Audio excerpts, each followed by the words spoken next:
Homem de 43 anos está internado em coma após ser espancado. Ele reclamou de barreiras instaladas no meio da rua, em Vicente de Carvalho, que são comuns ali naquela região, em Guarujá. Ele foi agredido por um morador do local. A Débora Lopes está ao vivo, vai explicar melhor essa situação para a gente. Oi, Débora, bom dia a você. Tem alguma atualização sobre o estado de saúde deste homem? Conta como é que foi essa discussão. Essas barreiras, elas são comuns em várias ruas lá de Vicente de Carvalho. Ele foi reclamar com algum morador, o morador não gostou. Como é que começou toda essa confusão? Conta pra gente.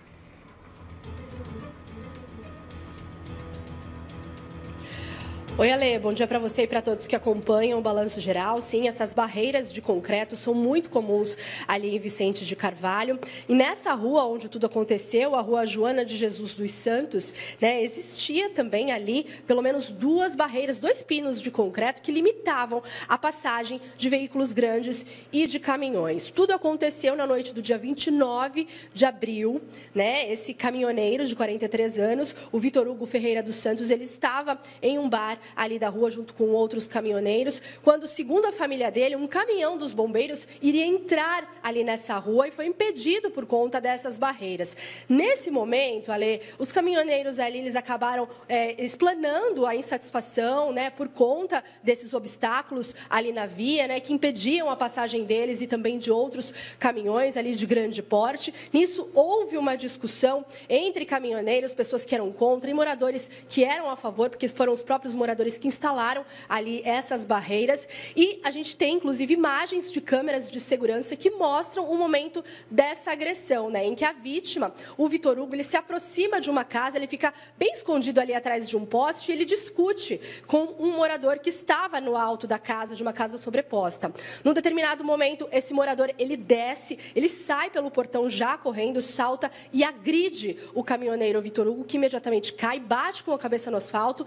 Esse homem ainda vai para cima dele, ainda comete algumas agressões, até que é afastado ali pela mãe e por outras pessoas que estavam ali naquele local. Nesse momento, o Vitor Hugo, então, ele é socorrido, o socorro foi chamado, ele recebeu os primeiros atendimentos ali no local, foi levado para um hospital de Vicente de Carvalho, chegou em estado grave, já em traumatismo craniano, saiu de lá entubado e foi transferido para o Hospital Santo Amaro, passou por cirurgia por conta de hemorragia cerebral, para descompressão do cérebro, e ele segue, então, internado desde então na UTI do Hospital Santo Amaro, sem previsão de alta. A gente foi, então, a esse local conversar com os familiares do Vitor Hugo, O agressor, ele permaneceu ali no local, ele foi ouvido num primeiro momento pela polícia, mas a gente foi até lá para ouvir a versão dos familiares, para saber o estado de saúde do Vitor Hugo, buscar uma atualização e saber também o que eles pretendem, o que eles querem em relação a esse caso. Vamos ouvir agora o relato da irmã e do cunhado do Vitor Hugo. Ele saiu de dentro da casa dele, ele estava em cima, que ele mora no sobrado, então, quando ele estava olhando e começou o bate-boca, E aí, quando meu irmão veio para conversar, para não ficar gritando, porque é a causa, e quando ele saiu do bar para ir conversar, ele já desceu com tudo e desferiu o soco, meu irmão já caiu, porque ele realmente não estava preparado, ele não foi para brigar. E mesmo meu irmão no chão, ele continuou agredindo meu irmão. Ele preferiu descer já disposto a agredir. E foi uma tentativa de homicídio, Foi muito forte, assim, a imagem é forte. E agora a gente vai anexar as imagens. O policial na hora falou que se tivesse imagem podia anexar depois no boletim. E foi o que a gente fez. A gente foi atrás das imagens, conseguiu e vai levar na delegacia. Ele teve perda do nível de consciência e ele já saiu do pronto-socorro entubado com pedido de tomografia. E aí, quando ele chegou no hospital, fizeram a tomografia e ele foi para a semi-intensiva. Da semi-intensiva, demorou assim coisa de 1 hora. O neurocirurgião já estava levando ele para o centro cirúrgico para operar. Passou por cirurgia, foi feita uma descompressão do crânio, porque teve uma hemorragia interna, E no segundo dia eles repetiram a tomografia e viram que parte do cérebro já estavam voltando para o lugar, porém o risco de sequela existe, porque existem lesões intracranianas também, não só o externo. Então, estamos aí na esperança de que ele consiga sair, né? Ale, esse caso foi registrado como lesão corporal aqui na delegacia sede de Guarujá. O agressor, que é um técnico de refrigeração de 46 anos, vizinho, conhecido já de muito tempo da vítima, foi ouvido já preliminarmente pela polícia, mas agora a gente vai entender um pouco melhor essa situação com o delegado titular aqui de Guarujá, Dr. Glaucus Vinícius. Dr. Glaucus, bom dia para você. Como é que está, então, essa investigação? O caso inicialmente registrado como lesão corporal, essas imagens chegaram agora para a polícia, como é que fica a partir de agora? Boa tarde, bom dia. Bom dia, Débora, bom dia aos telespectadores da Rede Record. O caso inicialmente, até aquele momento à noite, foi registrado como uma lesão corporal. Por quê? Os policiais que nos trouxeram ao conhecimento, bem como o agressor, noticiou que não tinha sido nada de grave, mas agora tudo muda de figura. E o que é muito lamentável é assim, uma discussão, uma briga verbal, não pode chegar ao ser humano ao ponto de um agredir o outro. Explica, mas não justifica. Ou seja, ele explica no boletim de ocorrência, no momento da oitiva dele, que o camarada ficou lá na porta, que a vítima ficou lá na porta dele, xingando, ofendendo, chamando ele para briga, etc.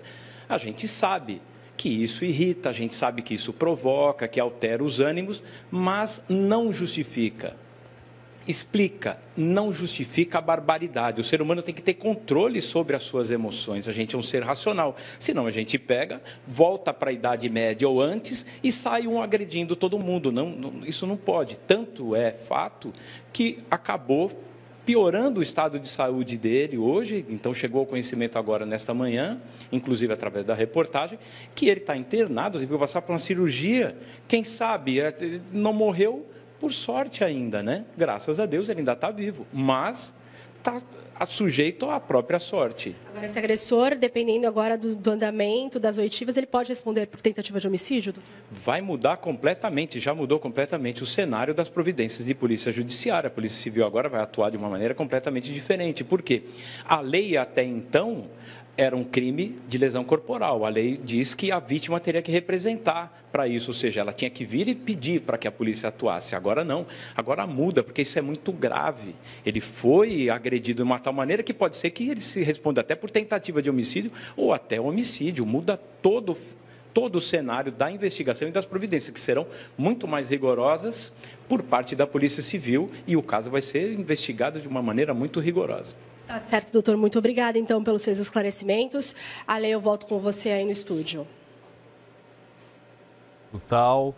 Por mais que o rapaz tenha provocado, ali xingado na frente da casa, não se justifica a forma como ele desceu para agredir e agora pode até ser penalizado de uma maneira mais rigorosa, ainda se o senhor sofrer mais consequências, Vamos torcer para que ele se recupere, que o pior não aconteça, mas o estado dele é grave, então agora a polícia está certíssima de tratar com muito critério e rigor essa responsabilização. Inclusive a nossa produção foi atrás da Prefeitura de Guarujá para entender. É permitida a colocação desses obstáculos? Esse senhor se achava o xerife da rua por colocar ali e determinar quem é que pode passar ou não? Um absurdo isso, A Prefeitura de Guarujá informou que esses obstáculos não foram instalados pelo município e a Secretaria de Mobilidade Urbana não tinha conhecimento da existência dessas barreiras. Aí também é forçar a barra, Que já existem essas barreiras desde 1900 e bolinha. Nessa referida via, uma vez que esse tipo de improviso não tem respaldo no Código de Trânsito Brasileiro e estreitamento de vias públicas deve seguir regras específicas. A Secretaria vai enviar um agente ao local para verificar a situação. Então pode fazer um passadão pelo bairro inteiro, porque ali em Vicente de Carvalho tem um monte de rua com essas barreiras. Não é somente essa, mas um monte. Eu circulei já bastante por ali, eu mesmo já tive problema com essas barreiras. Imagine um veículo mais pesado, de grande porte, uma ambulância, se tiver que prestar socorro a uma vítima, como é que faz? Tem que pedir para a vítima ir até a esquina porque não consegue passar pela barreira.